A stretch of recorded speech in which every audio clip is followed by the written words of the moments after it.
మాల మహానాడు రాష్ట్ర working president ఏడుగుపల్లి Ramakrishna ఆధ్వర్యంలో ఆదివారం 133వ డాక్టర్ బిఆర్ అంబేద్కర్ జయంతి వేడుకలు స్థానిక పనస చెట్టు వద్ద ఉన్న అంబేద్కర్ విగ్రహానికి పలువురు పూలమాలలు వేసి నివాళులర్పించారు. అంబేద్కర్ సేవలను గుర్తు చేశారు. దేశం కోసం, పేద ప్రజల అభ్యున్నతి కోసం రాజ్యాంగాన్ని రచించారని అన్నారు.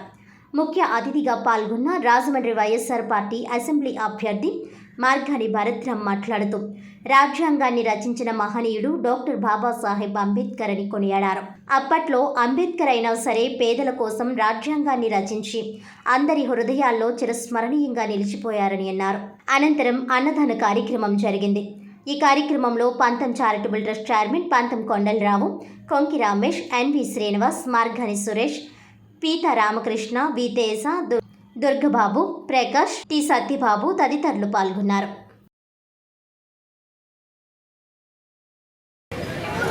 మరి ఒక్కటే అంశం మీ అందరికీ తెలియపరిచేది ఏంటంటే, అంబేద్కర్ గారు పుట్టి 133 సంవత్సరాలు అయింది.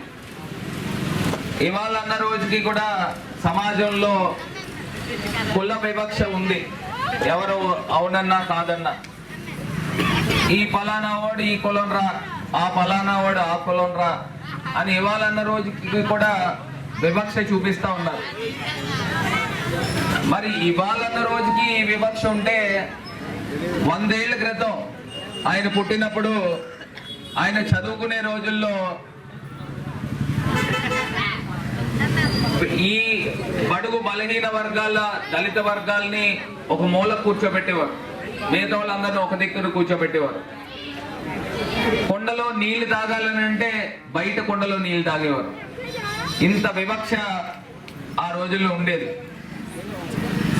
మరి భవిష్యత్తు తరాల వాళ్ళు, మా పిల్లలు ఇలాంటి వివక్షకు గురి కాకూడదు అని ఆ రోజుల్లో రాజ్యాంగం రాసి, రాజ్యాంగంలో రిజర్వేషన్లు కల్పించి ఇవాళ సమాజంలో ప్రజలందరూ సమానమే, సమాజ స్థాపన జరగాలి అనేది బిఆర్ అంబేద్కర్ గారి యొక్క లక్ష్యం. దానికి అనుగుణంగానే ఇవాళ ఆంధ్రప్రదేశ్ రాష్ట్రంలో మన అందరి ప్రియతమ ముఖ్యమంత్రి జగన్మోహన్ రెడ్డి గారు కూడా ఇవాళ సమాజంలో ఎన్నో మార్పులు తెస్తూ ఉన్నారు. మరి ఆ రోజుల్లో ఆయన చదువుకున్నాడు కాబట్టి మనం అందరం కూడా ఈ స్థాయిలో ఉన్నాం.